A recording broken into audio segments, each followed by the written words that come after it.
Reed Haynes was born on February 27th, 2006. Haynes says, Boogie, how many wool?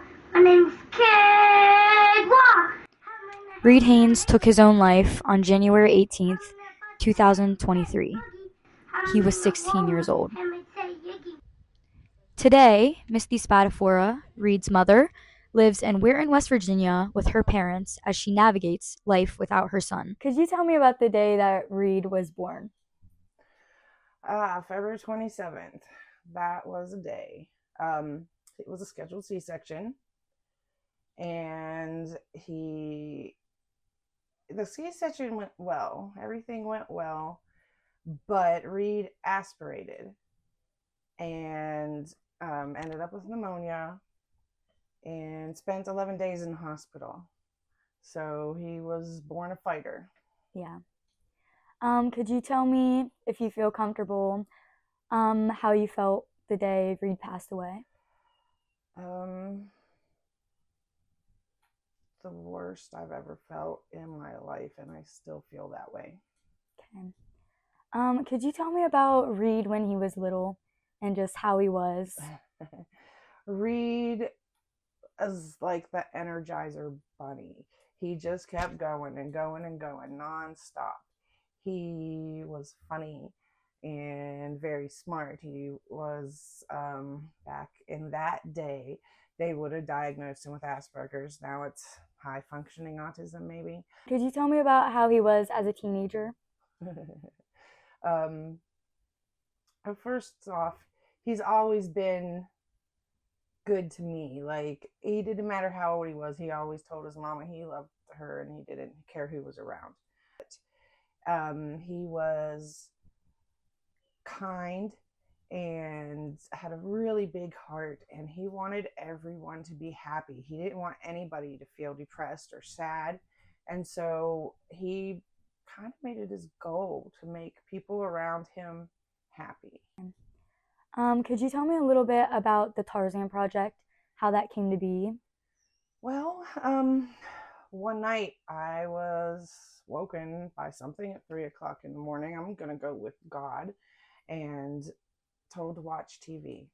So I turned my TV on, and Tarzan was on, and he was talking to his mom. He told her, no matter where I go, you will always be my mother. And that was something that I'd really been struggling with. Am I still Reed's mom if he's not here anymore? And so at that point, I realized that I was his mom and I needed to hear that. And then it got me thinking to how much other moms would need to hear that too. And that's when the Tarzan Project came about, because I wanted other moms to know that just because their child's not physically with them, that they will always be mom. Could you tell me a little bit about the scholarship and why you wanted to create that for him and for others? I want to keep his name alive. This is through his high school that he would have graduated from. Well, I guess he did graduate posthumously, but I want to keep his name alive. But not only that, I want to encourage people to go into the mental health field.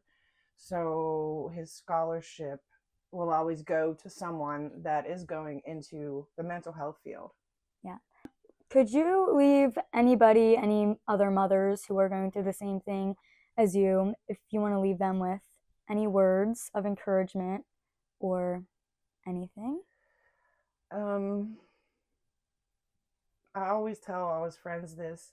If you need to hear from your child, if you need to know what they would think, just sit there and ask them. What your child will think is going to come to your mind. And that's the same for friends, cousins, brothers, sisters. You would know what they would think if they were important to you. And obviously, if you use a child, they were important to you, you would know what they would think. Think about what? Anything, whatever you are asking them, whatever is going on that day, and you decide you need to ask your child's opinion on the matter of the day. How should you handle it? How should you not handle it? Where should you go? You would know how your child would answer that if you sit down and think about it.